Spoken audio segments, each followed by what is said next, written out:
cheese, so yeah. entire framework collapses. You cannot simultaneously argue that the protesters were peaceful civilians being massacred and that the American president was arming them. Those two things cannot both be true.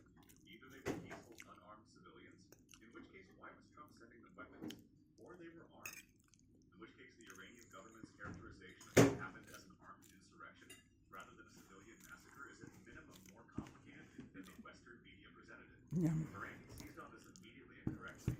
How did Trump know who to arm? How did he know they could use weapons? How did he know where they were? Those are not rhetorical questions.